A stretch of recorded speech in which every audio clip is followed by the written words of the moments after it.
Sulla carta era la preda perfetta, sola ed anziana. Si è dimostrata però una giustiziera temeraria, mettendo in fuga il rapinatore e difendendo la sua collanina.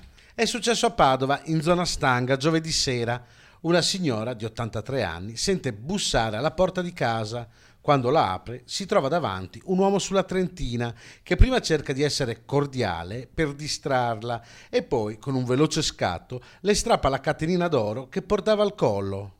L'arzilla pensionata però non è rimasta a guardare ed ha subito bloccato la mano del malvivente mordendogli un dito. Sanguinante, il bandito ha mollato la presa, lasciando cadere il monile d'oro e dandosi alla fuga. La mordace vecchietta ha quindi chiamato la polizia, che le ha subito prestato i primi soccorsi. L'83enne, seppur provata dalla disavventura, non è rimasta ferita.